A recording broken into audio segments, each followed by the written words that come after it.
Welcome back to the Human Challenge, where we explore all the human challenges in today's world, the challenges of being human, and how we can challenge ourselves to be more human for the greater good.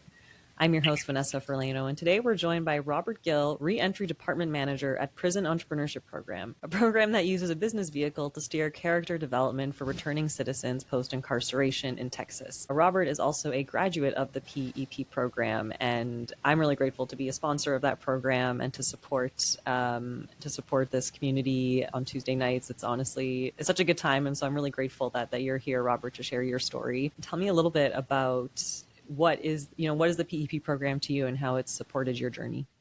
Awesome. Well, first and foremost, Vanessa, thank you for allowing me to be here. It's an amazing opportunity to shed light not only on our program, but just the returning citizen in general. So PEP has been a very sustainable pillar in my foundation to now living a transformed lifestyle. Wasn't always the man that's sitting here speaking with you this morning. I actually was a big time drug dealer. I was a drug addict as well, along with being an alcoholic, a womanizer to the mother of my children. I've sold drugs from methamphetamines to ecstasy to pharmaceutical drugs such as fentanyl, Xanax, pounds and pounds of marijuana, cocaine, you name it, I've probably sold it.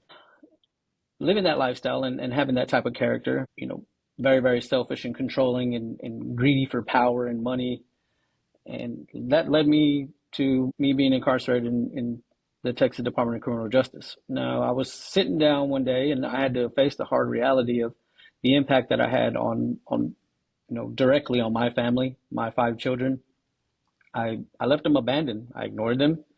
Like I said, I was very, very selfish, and I had to understand the mental and emotional impact that I left on them, or the trauma that I left on them. And so that was a very hard pill to swallow. And then on the other side of that, I had to think about the neighborhoods and the communities that I had impacted by selling drugs. And I left numerous amounts of children fatherless, motherless, due to being victims of my decisions and my choices, to selling drugs. Dealing with all that, I received an application from the Prison Entrepreneurship Program, and I contemplated on finding a reason why I would join another prison program. I mean, I had already, took a couple of prison programs such as Bridge to Life, Jubilee, Overcomers, just things that prison that TDC had to offer. Now, me having the entrepreneurial mindset, I said, well, nonetheless, I'll go to the Prison Entrepreneurship Program and I'll meet some guys and I'll broaden my operations to take over the world and being the biggest drug kingpin I had ever been yet, right?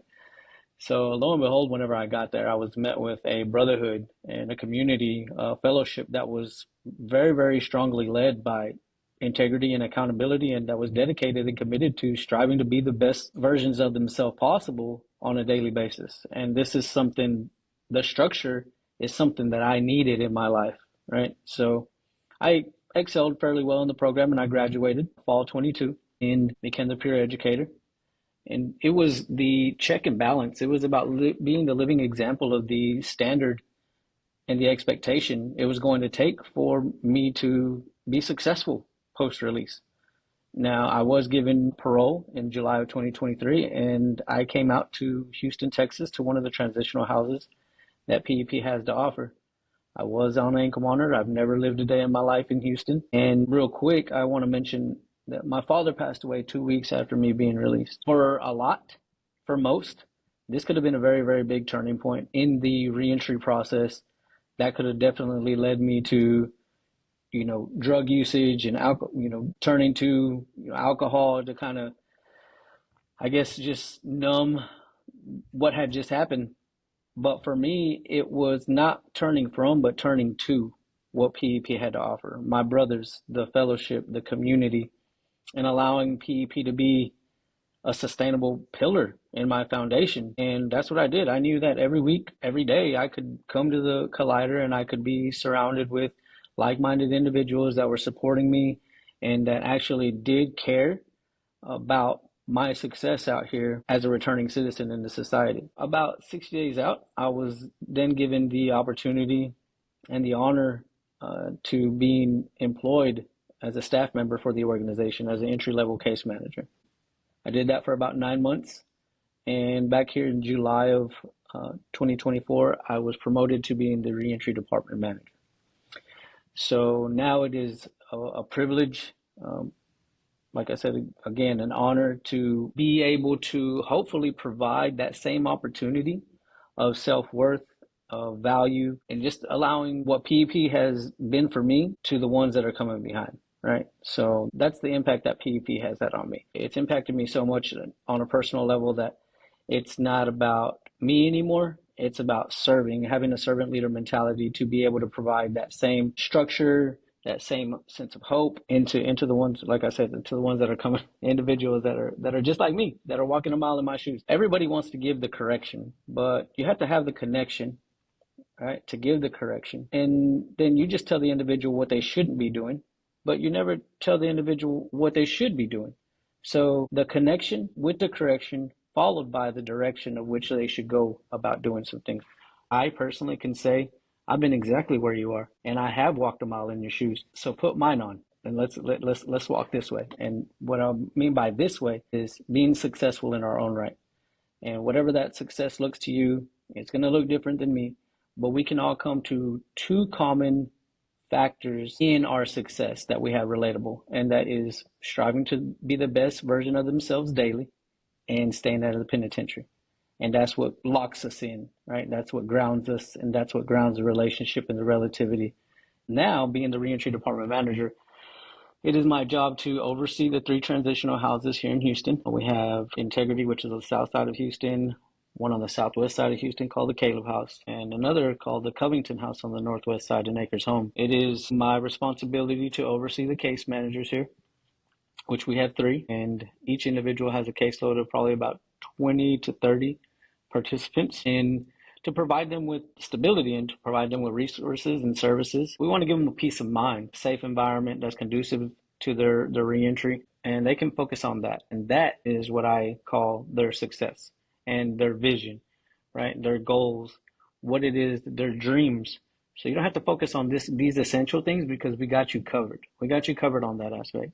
We take you to go get your food stamps. You don't have to worry about food, clothing. We provide clothing with the establishing relationships with partnering agencies and organizations such as Clothed by Faith, which they're amazing at what they do. We send them in their clothing sizes, and then we go and pick up clothes, business casual, job interviewing clothes, and they're pretty prompt about what it is that they do, and they come out with great clothes. Not only that, but we take them to their first meal, so they get to choose. We come from being incarcerated, right? So we have a scheduled meal plan it just rotates, right? So you know exactly what you're going to eat, when you're going to eat it. Out here, we want you to start making decisions on your own, right? And it's different. It's different. I know whenever I got out, I said, well, what do you want to eat? And I was like, I don't know. Well, I think it's time that you kind of individualize yourself, right? Start becoming a person, start becoming a human being, and start making some decisions on your own. And that was very challenging, to be honest with you. I would go to the grocery store and I would say, or go to a restaurant, and I'd say, okay, well, I want a hamburger. And the options was very, very terrifying. Having options was, I'm talking about, it was horrible. The feeling of the anxiety that I would get, like, okay, well, you can get jalapenos, or you can get Swiss cheese, you can get pepper jack cheese, you can get, just the options would make me very, very nervous. And to be honest with you, I walked out a time or two because I just was so simple. I just wanted a hamburger. Can you please make me a hamburger? That's it. I didn't want to answer, oh, you want curly fries, you want seasoned fries, you want potato wedges. It was overwhelming, right? It was overwhelming. And whenever people started looking at you like, why can't you decide? I would just walk out. So, like I said, these are some of the services that we provide, some of the resources that we provide. We tap them into Career Gear Houston, where they're able to get suited up. They go for a suit up, and they can get slacks and ties and belts and button up long sleeves, so that we can get them ready for the workforce. And having one-on-one coaching, interview coaching, so that they understand what it is that they can say in a 60-second elevator pitch for a potential employer and what that looks like. And then we provide them with eSchool, which is our entrepreneurial continuing education program here at the Collider. And it's a 12-week program that consists of 9 reentry topics and 3 networking events. So those 9 reentry topics range from resume building, budgeting,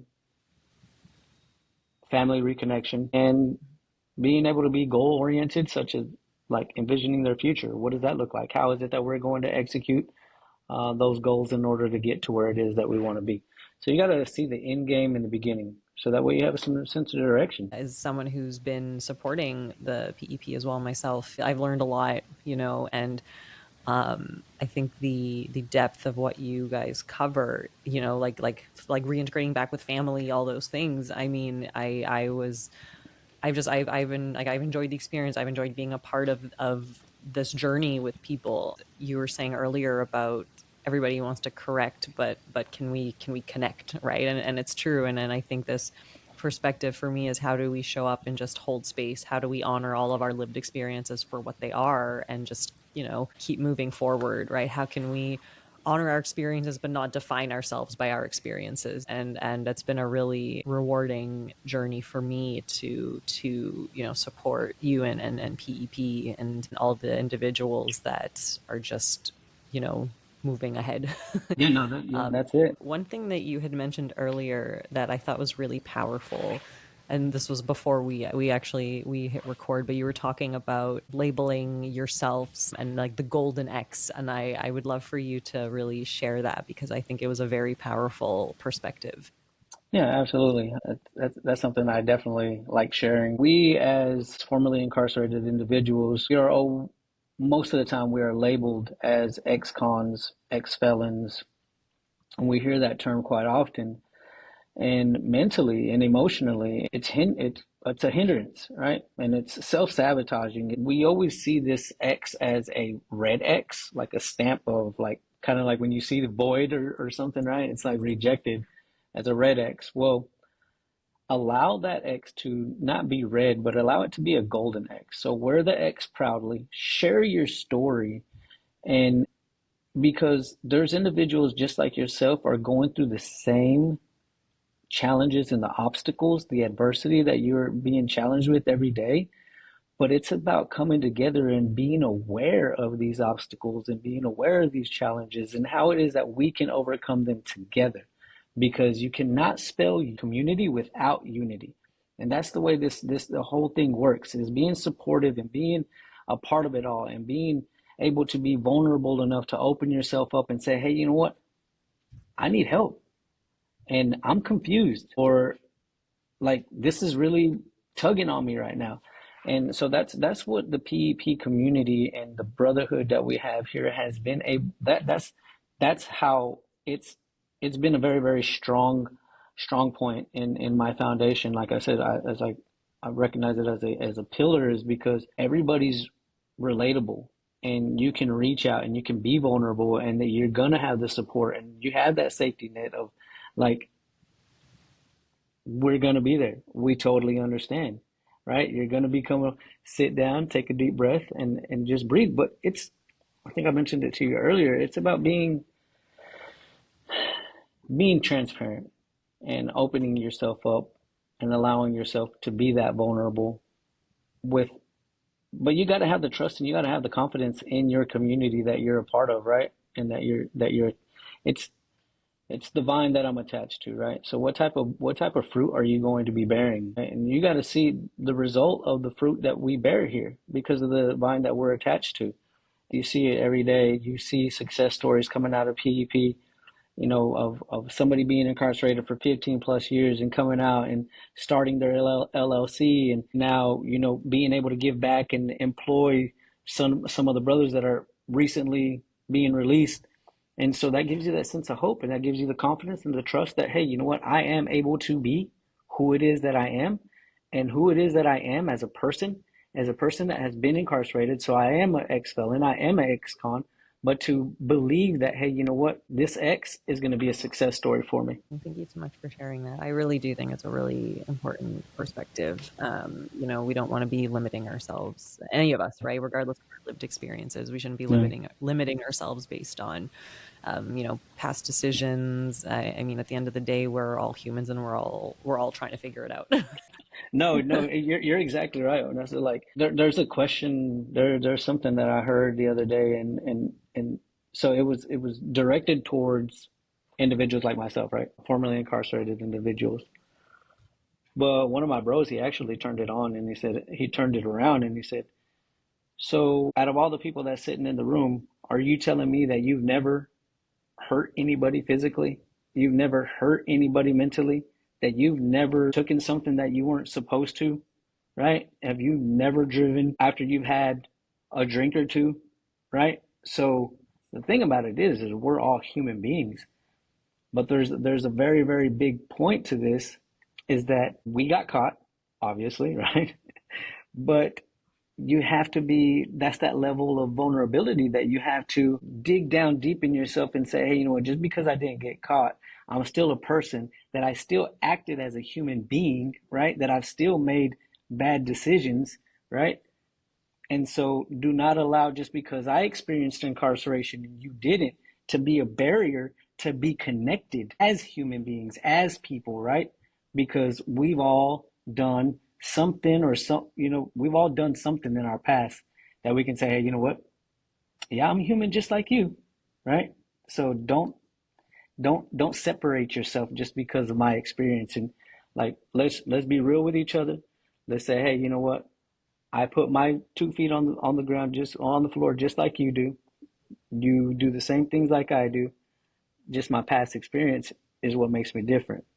But we're still connected because we are human, and that goes throughout the world. It doesn't matter what desk you sit in front of, what title you have on, what little badge you wear, whatever the case may be. Right? What your bank account looks like.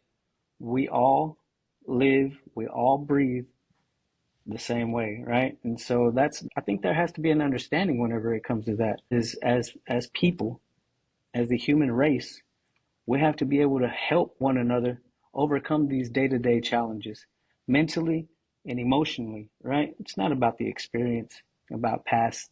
We gotta live outside of the judgment and just accept that, hey, you know what? Collectively, as human beings, let's try to strive to help each other and overcome these things so that we can have some type of sustainability in this world, right?